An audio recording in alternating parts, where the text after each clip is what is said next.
बघूया बातम्यांचा वेगवान आढावा। केंद्र सरकारनं 2410 रुपये प्रति क्विंटल दरानं कांदा खरेदीचा निर्णय घेतला। मात्र शरद पवार कृषी मंत्री असताना कांद्याला इतका भाव नव्हता असं विधान मुख्यमंत्री एकनाथ शिंदेंनी केलंय।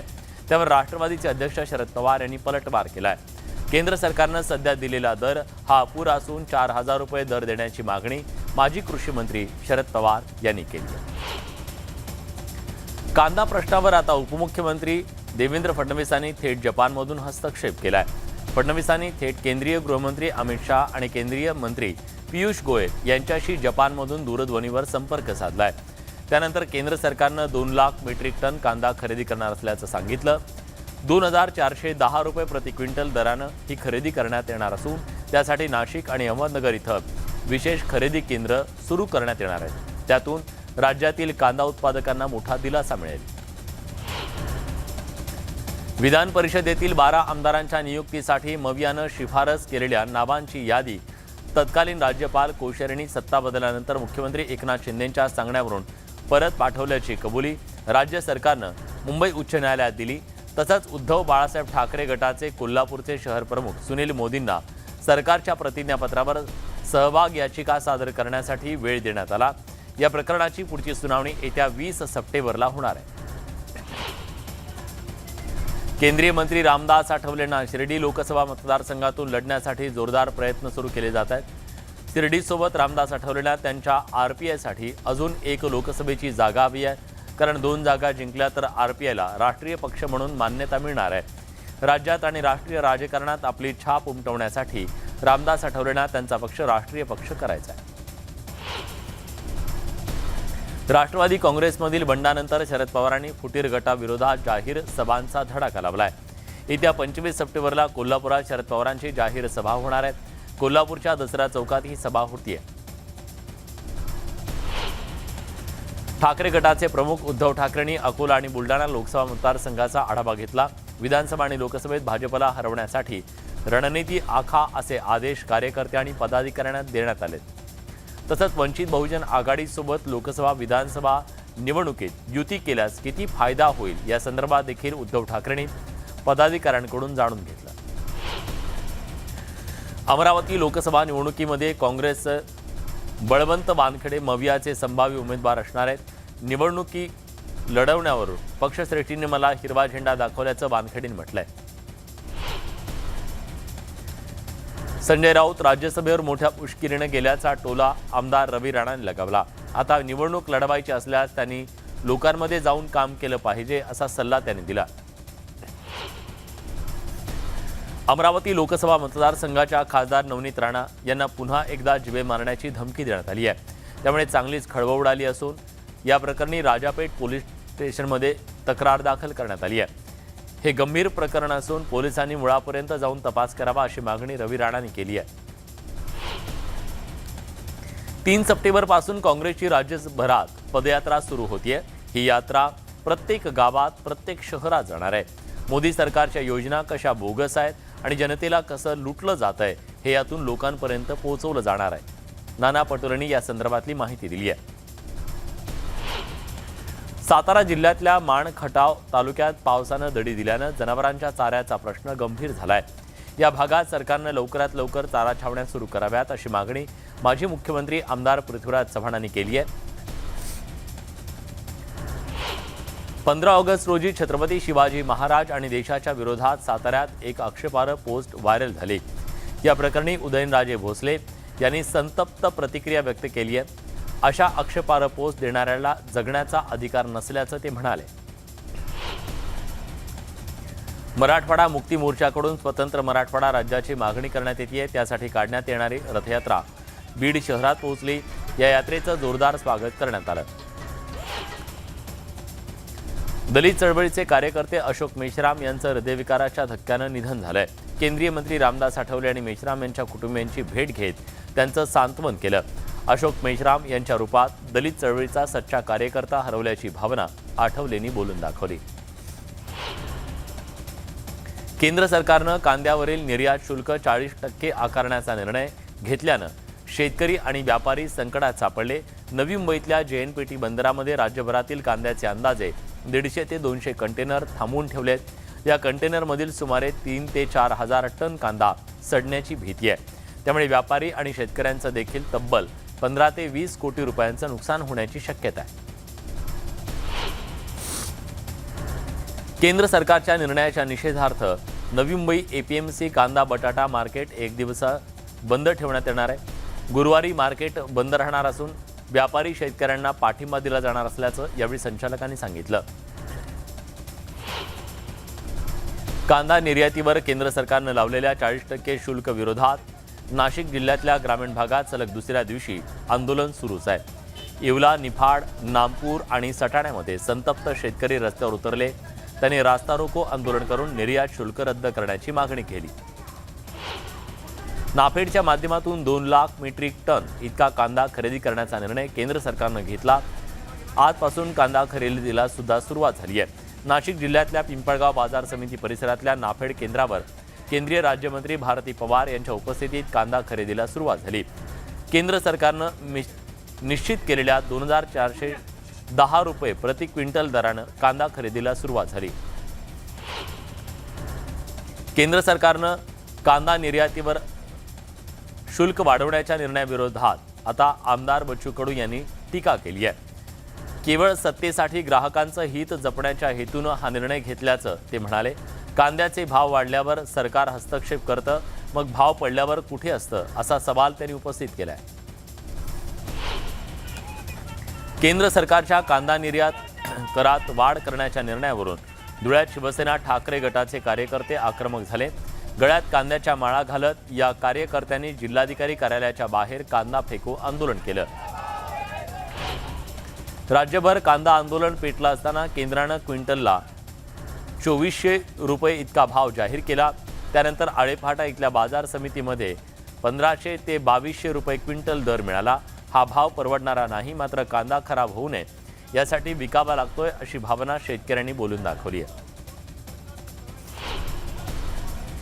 केवळ 2 लाख मेट्रिक टन कांदा खरेदी केल्यावर समस्या सुटणार नाही. आधी केंद्र सरकारनं 40% निर्यात कर रद्द करावी अशी मागणी किसान सभेचे नेते अजित नवलेंनी दिली आहे.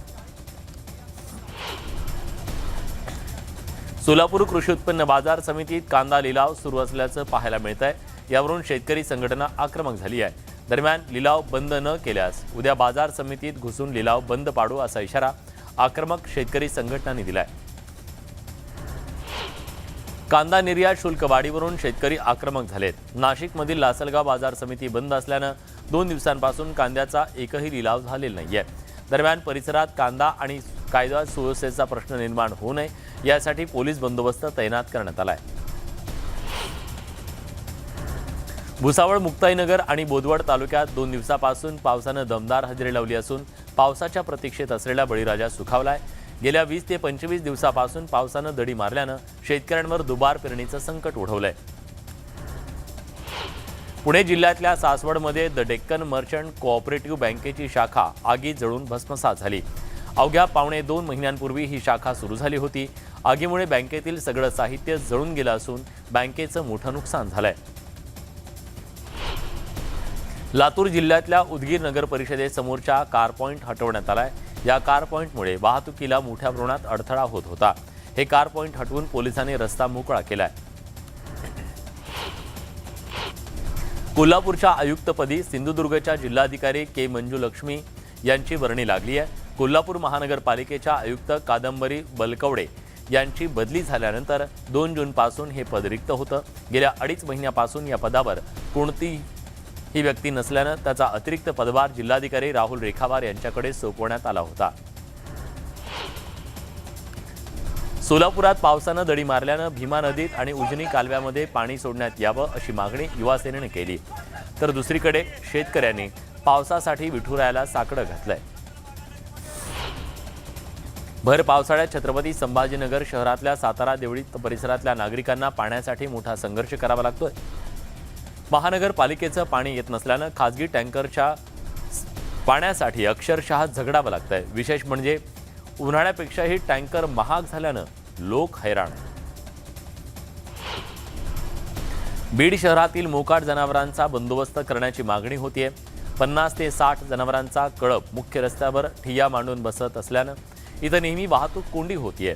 याशिवाय जनावरांकडून महिला आणि लहान मुलांवर हल्ले होत असल्याच्या घटना घडल्यात. हिंगोलीच्या सेनगाव शहरातून आप्पास्वामी महाराजांच्या पालखीचं टाळ मृदुंगाच्या गजरात शेगावकडे प्रस्थान झालं. या पालखी सोहळ्यामध्ये परिसरातील शेकडो भाविक सहभागी झाले. दौंड तालुक्यातल्या नानवीत पोलीस प्रशिक्षण केंद्रातील राज्य राखीव पोलीस प्रशिक्षणार्थींचं दीक्षांत संचलन पार पडलं. विशेष पोलीस महानिरीक्षक अशोक मुराडे यांच्या उपस्थितीत हा सोहळा पार पडला. श्रावणी मंगळवार निमित्तानं कारल्याच्या एकविरा गडावर फुलांची आकर्षक सजावट करण्यात आली. हजारो देशी विदेशी फुलांचा वापर करून आई एकविरा देवीच्या गाभाऱ्यात आकर्षक सजावट केली गेली.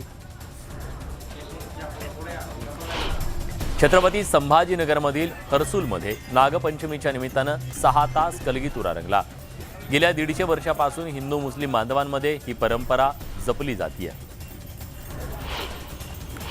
सातारा जिल्ह्यातल्या खंडाळा तालुक्यात बोरी आणि सुखेड गावात नागपंचमीच्या दुसऱ्या दिवशी महिलांचा बोरीचा बार रंगला. अनेक वर्षांची ही अनोखी प्रथा पाहण्यासाठी जिल्ह्यातून नागरिकांनी गर्दी केली होती. केंद्रीय निवडणूक आयोगाच्या आदेशानं राज्यातील सर्वच जिल्हा प्रशासन लोकसभा आणि विधानसभा निवडणुकीच्या तयारीला लागले. नागपूर जिल्ह्यात नवीन मतदार नोंदणी, जिल्ह्यात दाखल झालेल्या ईव्हीएमच्या तांत्रिक अडचणी दूर करणं आणि नवीन पक्षाचं चिन्ह ॲड करण्याबाबतची प्रक्रिया सुरू झाली आहे.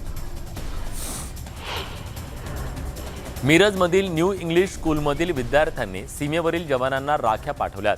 विशेष पोलीस महानिरीक्षक सुनील फुलारी यांच्या हस्ते राख्या पाठवण्याचा कार्यक्रम संपन्न झाला. श्रावण महिना सुरू झाल्यानं नांदेडमध्ये झेंडूच्या फुलांना चांगलाच भाव मिळतोय. सध्या 40 रुपये प्रति किलोनं झेंडूच्या फुलांची विक्री होतीये. दरम्यान पुढील सणासुदीच्या दिवसात तसंच दसरा आणि दिवाळीत झेंडूच्या किमती आणखी वाढण्याची शक्यता आहे. जळगावात कृषी विभागाच्या जनजागृतीपर मोहिमेची जिल्हाधिकारी आयुष प्रसाद यांच्या हस्ते सुरुवात करण्यात आली.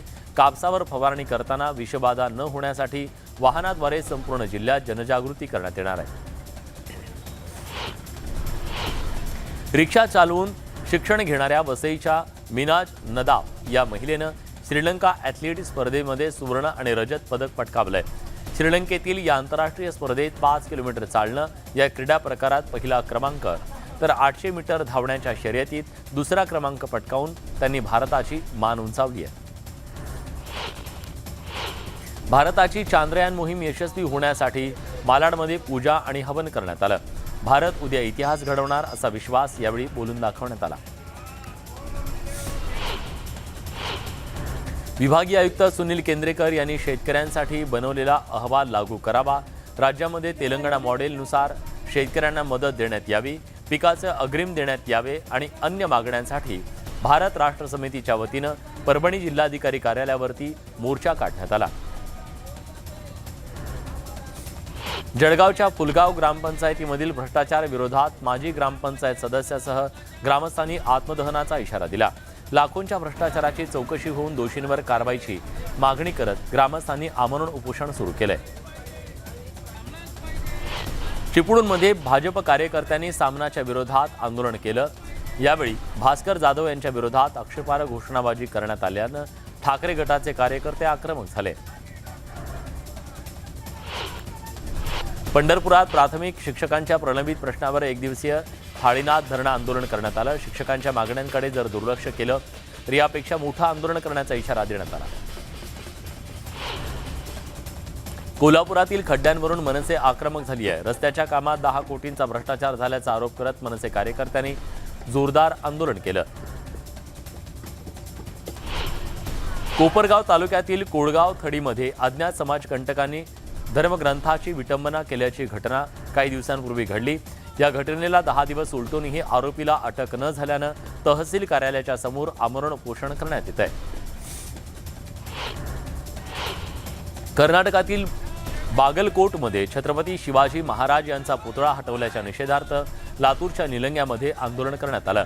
अखिल भारतीय छावा संघटनेच्या वतीनं कर्नाटक राज्याची एसटी अडवून काळे झेंडे दाखवून घोषणाबाजी करत निषेध व्यक्त करण्यात आला. सांगलीच्या तासगावमधील भूमी अभिलेख कार्यालयातील मुख्यालय सहाय्यक आणि शिपाई यांना शिवसेना ठाकरे गटाकडून मारहाण करण्यात आली। त्याच्या निषेधार्थ मावळ तालुक्यातल्या भूमी अभिलेख कार्यालयातल्या कर्मचाऱ्यांनी सलग दुसऱ्या दिवशी लेखणी बंद आंदोलन केलं। मारहाण करणाऱ्या आरोपींच्या अटकेची मागणी करण्यात आली आहे। बीड जिल्ह्यात शेतकऱ्यांच्या प्रश्नावर मनसे आक्रमक झाली आहे। 27 ऑगस्टला होणारी अजित पवारांची सभा उधळून टाकण्याचा इशारा देण्यात आलाय। शरद पवारांच्या सभेला उत्तर काय देता शेतकऱ्यांना उत्तर द्या असा टोला त्यांनी अजित पवारांना लगावलाय। नांदेडमध्ये सध्या कडक उन्हामुळे हवामान सतत बदलतंय। बदलत्या हवामानाचा मुगाच्या पिकाला फटका बसलाय। मुगाला शेंगांची लागण कमी प्रमाणात झाली असून हवामान बदलामुळे मावा आणि तुडतोड्याचा प्रादुर्भाव झालाय। वाढत्या लंपी आजारामुळे सोलापूर जिल्ह्यात जनावर बाजार भरण्यावर बंदी घालण्यात आली आहे। जिल्ह्यातील माळशिरस, सांगोला, मंगळवेढा, पंढरपूर या भागामध्ये लंपी आजाराचा प्रादुर्भाव वाढलाय। जिल्हा परिषदेच्या सीईओ मनीषा आवाळे यांनी या संदर्भातला निर्णय घेतलाय।